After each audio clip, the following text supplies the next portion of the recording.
Hi, my name is Denise Hurley, and I want to welcome everybody to Journeys. This is a Zoom special edition of my show, Journeys. I am here with Ceylan Rowe from Northboro, Massachusetts. Ceylan is running for state representative for the 12th district. Harold Norton is presently the state representative for the district, but is stepping down. Ceylan is one of 3 women running for the open seat. Welcome to my show. Thank you, Denise, so much for having me. I greatly appreciate it. Oh, that's great. We're so happy that you're on. So, could you tell us a little bit about yourself, and then we can get into the reasons why you were running? Yes, so before I begin, I just want to give my sincere condolences to anyone who's lost a loved one during the pandemic. It's been a difficult few weeks and months, and so I just want to extend my condolences. I'm Ceylan Rowe. I'm running for state rep. I launched my campaign back in November. I live in Northboro with my husband and 2 children. I have a 10-year-old daughter and a 12-year-old son. Prior to launching my campaign, I had a socially responsible e-commerce business. I've been a commissioner for the Metro Commission on the Status of Women, advocating for legislation related to women and girls for many years. I've been endorsed by Senator Jamie Eldridge and Representative Jack Lewis because of the commission work that I've been doing. I am finishing up my MBA at Babson. I have a political science and international affairs degree at Northeastern, where I met my husband actually at the first day of orientation. I've been very active in the Northboro community. I am an active member of the Northboro Democratic Town Committee. I am a member of the Northboro Junior Women's Club. My son started middle school this year, which was a bit terrifying, but I'm active in the PTO there. And I used to be the Girl Scout leader for my daughter's troop for many years. Okay, wow. Quite a bit going on for you. Oh, okay. Okay, so why are you running for the 12th district state representative seat? So I launched back in November for several reasons. One is I truly believe that our district deserves a full-time legislator committed to working hard for our district. I commit to being a full-time legislator. We deserve a legislator that is transparent about how they vote, and that's why I signed the transparency pledge when I first launched. We deserve a legislator who is accessible, who hosts meet and greets and town halls, whether virtually or in person. And we deserve a passionate champion fighting for the issues directly affect our lives. It's not enough for us to have a legislator that puts their name on a bill and then does nothing else. We need a champion at the State House. And as a small business owner and as a commissioner, I can't tell you how many events and meetings I've been to in the district, in the region, at the State House, where I see a lot of state reps and state senators, and they're very active in advocating for the needs and concerns of their constituents. And we did not have that presence. Our rep and their staff have not been present in a lot of meetings that I've been to. And that's just not acceptable. We deserve someone fighting for us full time. And that's what I pledge to do. Okay. Okay. All right, so you'll be representing 5 different towns. And different towns. I'm sorry? Is it 6? It is 6. Okay, sorry. 6 different towns. What did I miss? So we have Berlin, Boylston, Clinton, Lancaster, Northboro, and Sterling. So Northboro and Sterling are our half districts. Okay, so I guess I think I missed Boylston when I was counting up the towns. Okay, thank you for letting me know that. Yeah. Okay, so, all right, so these different towns have different needs. How will you assess the needs of each town and then address them? And you did mention that you wanted to be more accessible, so would you hold office hours, town halls locally for your constituents? And then will you take the input from both town administrations as well as townspeople regarding issues? Absolutely. So Over the past 7.5 months of campaigning, I actually hosted meet and greets throughout the district, at coffee houses, spoke with residents, spoke with business owners. I've had phone calls with town administrators, town selectmen, select board members, Mhm. school committee members. I've had conversations with economic development committee members. I've been very active in trying to listen to the needs and concerns of the district for the past 7.5 months. And that is absolutely what I would continue to do. Um, I do interviews with people, and I have a YouTube channel. It's Ceylan Rowe for Rep. I have them on my social media, but also on YouTube. And so I absolutely believe that we should have a legislator who would hold office hours at different times, right? Mhm. Sometimes Right. during the weekday, sometimes at the weekend. People have different working hours, and it's really important that our legislator accommodates those needs. And with Zoom now present in our lives, Mhm. that's actually easier to do. Right. Right. Yeah, it's a great tool, and I think, yeah, you probably could reach out to a lot more people Yep. using that tool. Um, so I guess I know for me, it's very hard to reach out to seniors a lot of times. And how would you do something like that? I was just thinking about that right now because I know, especially for seniors trying to get to town meetings or elections and that type of thing. So how would you reach out to them? So I have been. Okay. So prior to COVID-19, I actually was visiting the senior centers. I had the opportunity to visit the Lancaster Community Center and attend the pancake breakfast. It's important that our legislator goes to the places where the community is. And in Berlin, there's 19 Carter. Hmm. So I was able to go and visit community members there. I would love to hold office hours at 19 Carter or at the Clinton Senior Center or the Northboro Senior Center or the Lancaster Community Center. It's Hmm. important to do that. Yeah. Okay. All right. Okay. Now, uh, in this new age of COVID-19, how will you support our local businesses and workers who are feeling the incredible impact of the lockdown and reopening of the state? That's a new normal, I guess. So, how would you deal with that? Yeah, so there's a lot to say about that, right? I've been talking with local businesses and economic development community members, and here's what they've been telling me. Hmm. One, there's a lack of access to banking funds. So even if the federal government is providing funds, not everybody has access to it. The money runs out very quickly. And sadly, some of our local businesses have closed permanently, which is just incredibly unfortunate. Hmm. One other thing that I've been hearing is that there's no central location for businesses to access resources, information, loan, and grant programs. And some of those grant programs are coming actually from our local business bureaus. So there's a wealth of information out there, but no central location. And that's why on my website, I actually have a COVID-19 section to provide people with resources that I'm finding out about. Um, Another reason why I'm running is because I feel like there's an industry that is completely forgotten, that doesn't have a voice actually at the State House. And excuse me, and that is the growing industry of these sole entrepreneurs and these micro businesses that have less than, they have one person, two people, five Hmm. people, 10 people, or working at home or in these co-working spaces. And so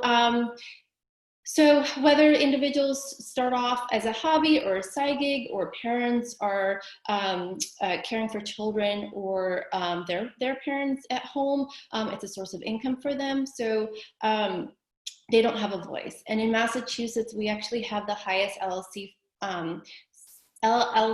fee in the country. So in order to start a business, you actually have to pay that $500. And before COVID-19, that was a huge issue that I was hearing about. And certainly it's going to be a huge issue now.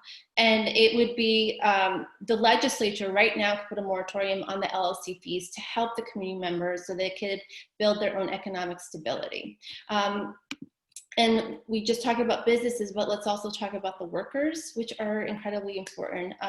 Workers here in Massachusetts, people have, the 25% of our population actually has filed for unemployment because of COVID. And there are a lot of people suffering. Governor Baker issued a 4-phase approach to opening up our economy. Businesses can begin in May. However, childcare centers cannot open till the end of June.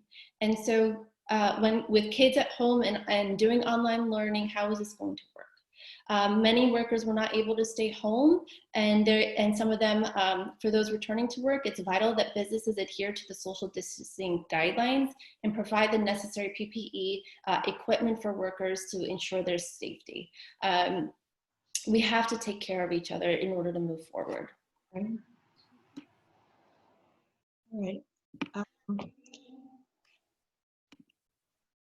And another challenge, educating our children. And what's your vision for the new education system that will be brought forward? Obviously, things have changed quite a bit with our children. How will you work with the various school administrations to help them navigate this? Well, tell me a little bit about that. I just want to commend the teachers and principals and administrators who, and all the staff at the schools who have risen to the challenge during this past 2 months. As a mom with a 10-year-old and 12-year-old who are both in 4th grade and in 6th grade, it's been a challenge to do online learning, and very entertaining at times to see my children navigate Zoom meetings, class, or band practice. I recognize the hardships. My concern is 85% of our district 85% of our district has access to broadband, but there's a percentage that does not. And I'm concerned about the children who don't have access to technology. So it's vitally important that our state continues to fund our schools, or to ensure that that the children have access to technology in order to do online learning. And of course, you know, I'm concerned about the parents and the children being home, and when parents do go back to work, how are we going to navigate that? And so I look forward to talking to school administrators and seeing what their needs are and how the state could better help them. Yeah, actually, I didn't even think about that when parents do start going back to work. What happens with the children? Because obviously they're not going back to school for quite some time. So that's a really good question to ask. What happens? Yeah. And you have to, and the need is to go into the schools and talk to the administrators and say, okay, where do we go next? Yep. Yeah, didn't even think about that. Wow. Okay. All right. Tell me a little bit about gender equity. What is that, and what does it mean to you?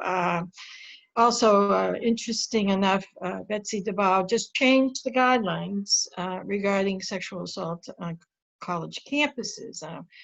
It seemed to me that this is an important piece for you. How can this be addressed, obviously in light of this current administration? So gender equity is something that is near and dear to my heart. So where do I begin?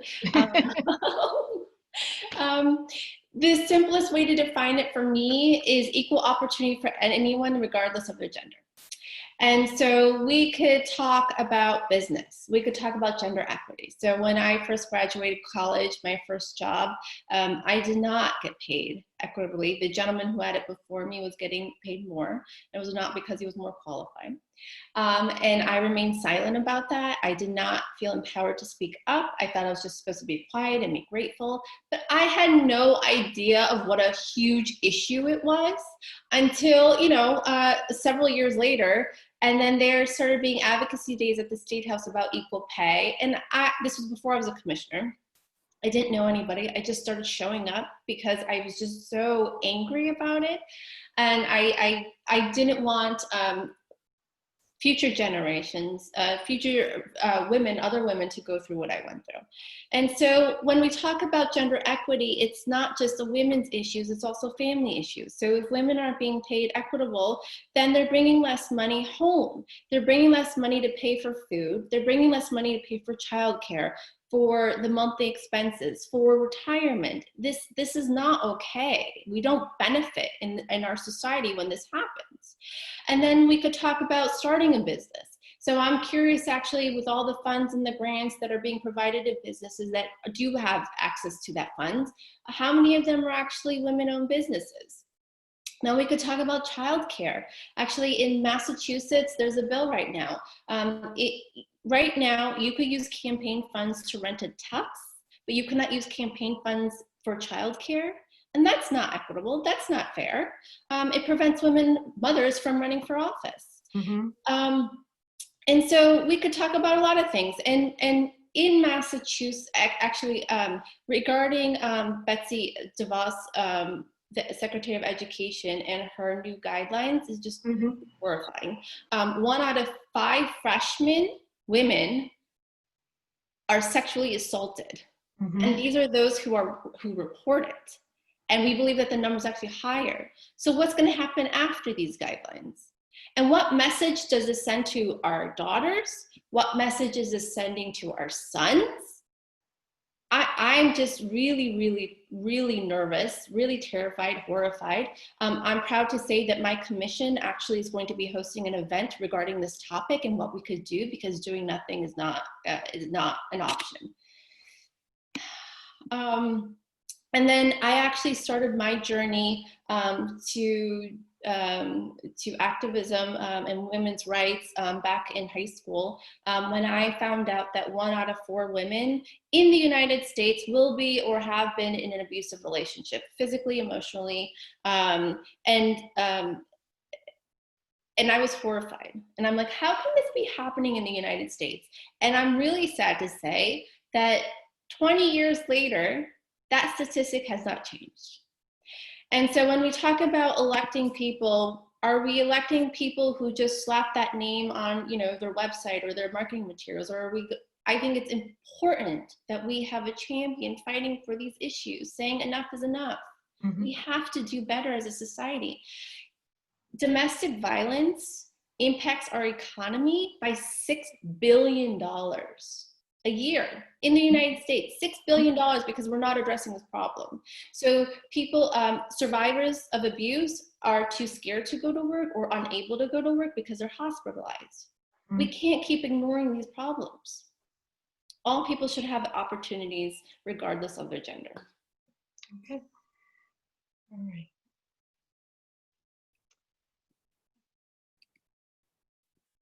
All right. Going to another subject. Regarding healthcare.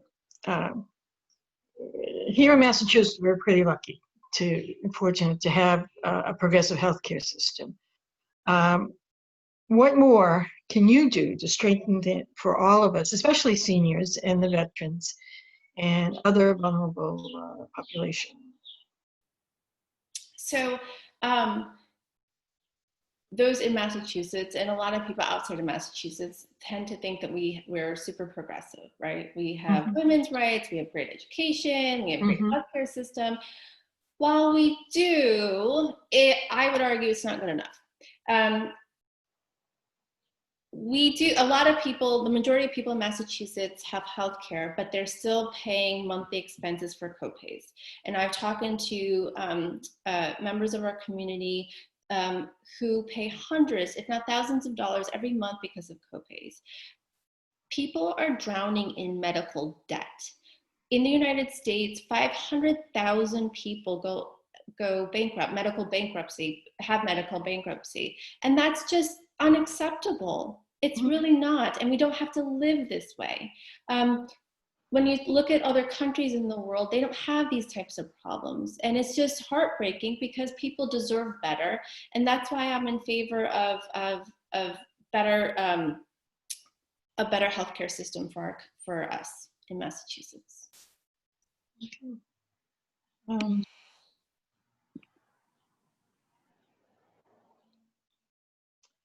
Okay.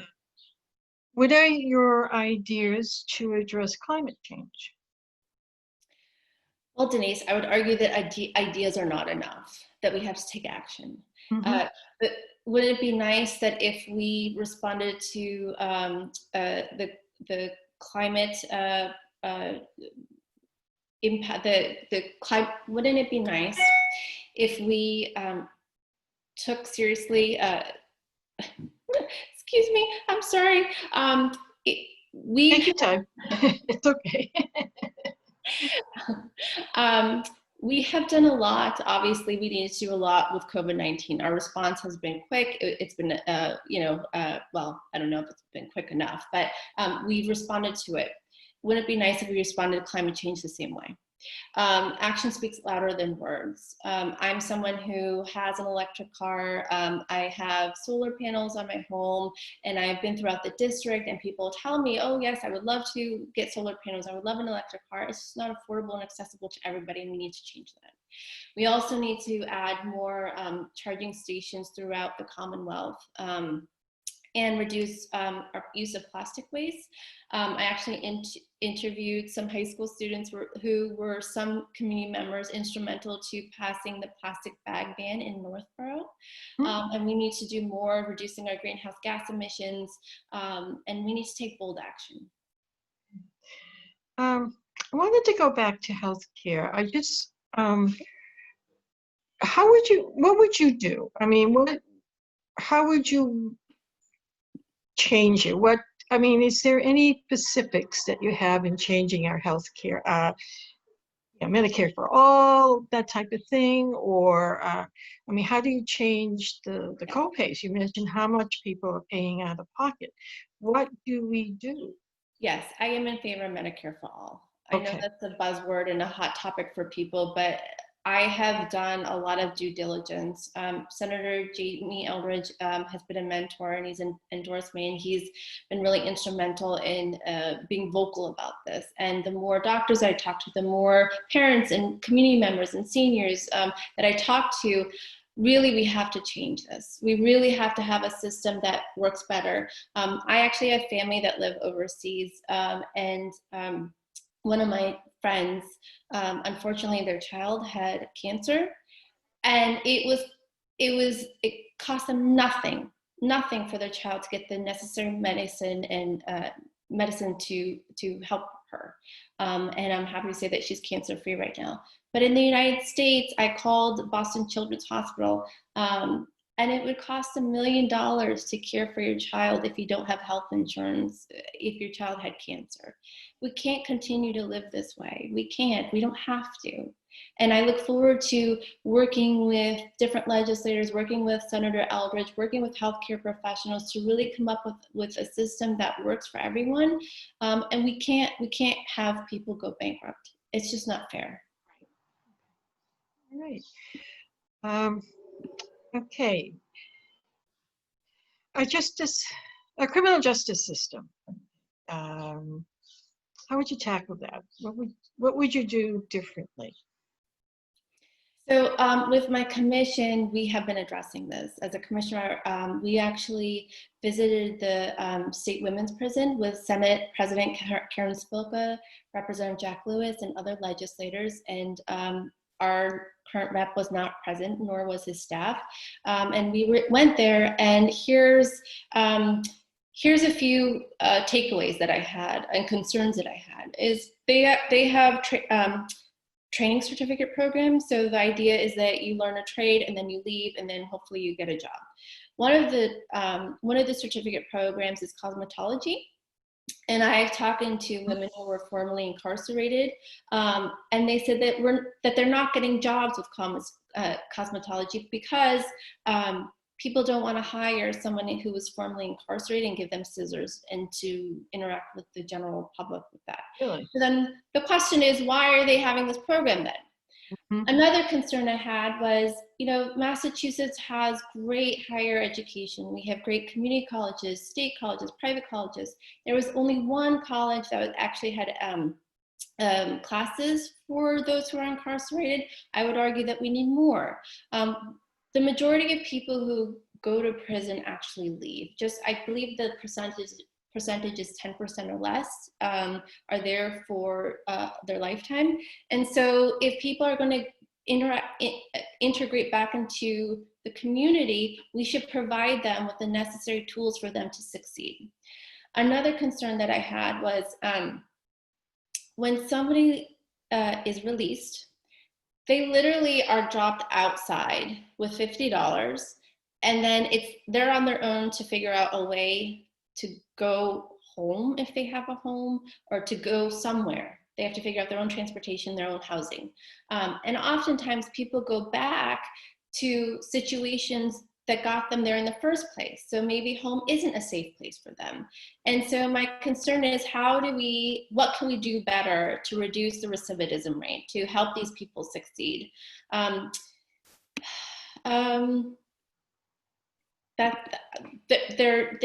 needs to be more support given so that these individuals could succeed. Yeah. In the majority of folks, it's substance abuse that puts them in prison. And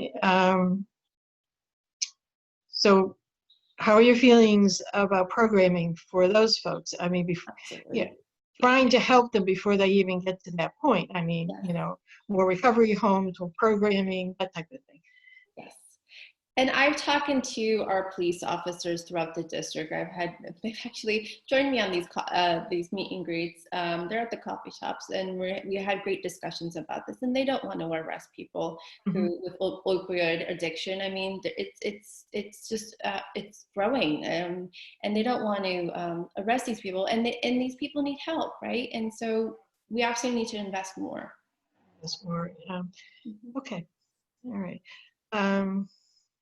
So you would be in favor of more funding for programs, recovery programs, houses, halfway houses, that type of thing. Okay. Right. All right.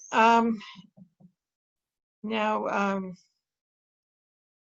gun violence. How do you feel about gun control and the gun violence that's going on,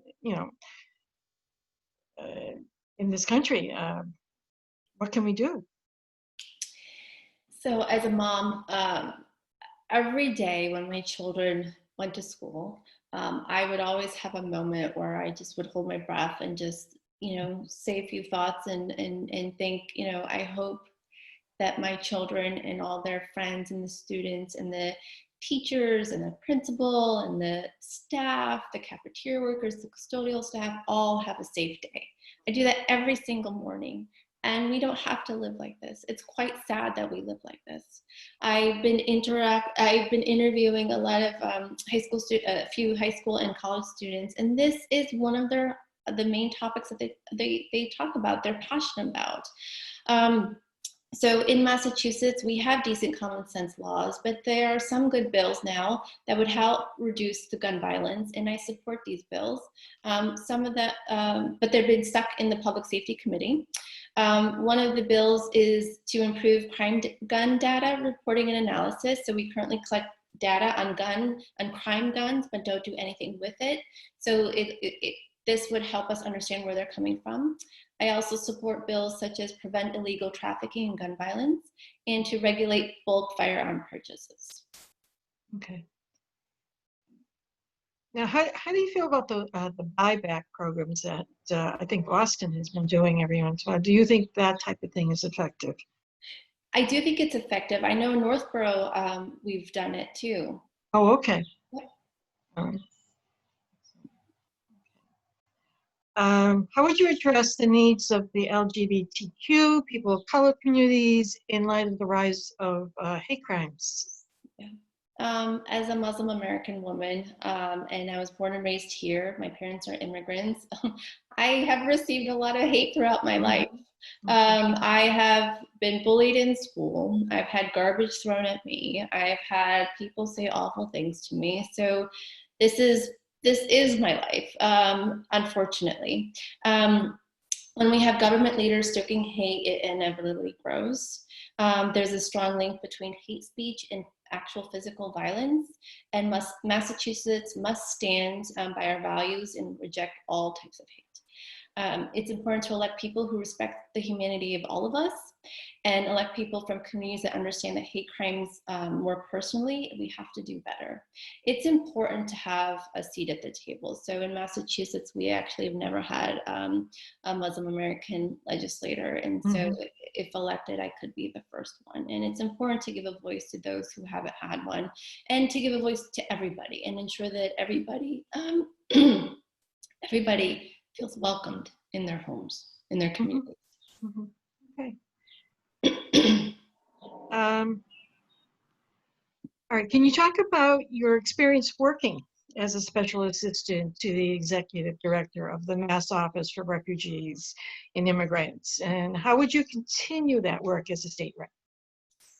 So Massachusetts Office for Refugees and Immigrants was my first job out of college. They receive mostly federal funds to help refugees become self-sufficient here in Massachusetts. And sadly, with the Trump administration, no refugees have arrived, and particularly now with COVID-19, but even before then. And it's an extensive vetting process, and people don't recognize that. We've been in our homes for 2 months, and it's quite difficult, or many people have been in their homes for 2 months, and it's been quite difficult. But imagine being in a tent for 2 years, and that's how long refugees actually have to be in refugee camps before they will be resettled in the United States or elsewhere. And 1 in 10 people in our district, in the 12th Worcester district, are actually immigrants or refugees, and many more are children like myself and grandchildren of immigrants. Immigrants are so important to our economy and our communities. So here's some legislation that I support. The Safe Communities Act protects our community policing by keeping it separate from the federal immigration enforcement. I've had, again, many conversations with police officers talking about this, and they have been supportive of this too. I mean, we don't benefit. Our community police work so hard to build relationships with community members and with our kids. I know our police officers go to the school for the DARE program. Another bill that I support is a driver's license for undocumented individuals. Again, I've had conversations with police officers, and they are in favor of this as well, at least the ones that I've spoken to. Because what's happening is there's an increase in hit and run accidents because people don't have a license, so then they leave. So it's actually safer for us, for people who have licenses, for us in the community, for everybody to have a driver's license and to know the rules, to know the rules of the road. Okay. All right. Okay, now, for someone like me, this next question is important. Or one of the important things for me, anyhow. But folks in the 6 towns that you'll be representing have felt that there needs to be more to be done with public transportation. Sentiment is that townspeople pay into state transportation, but they don't receive quality services. We don't have access to getting to Worcester from Lancaster or Northboro or whatever, and people feel like they don't want to pay into that. So, what do you think? I can't agree more. When I was working at the Office for Refugees and Immigrants, I would take the commuter rail from Grafton all the way into the city. And my husband actually takes it, again, prior to COVID-19, but he takes the commuter rail. Boy, there's a lot of work that needs to be done. So where do we begin? One, so our district doesn't have direct access to a commuter rail, right?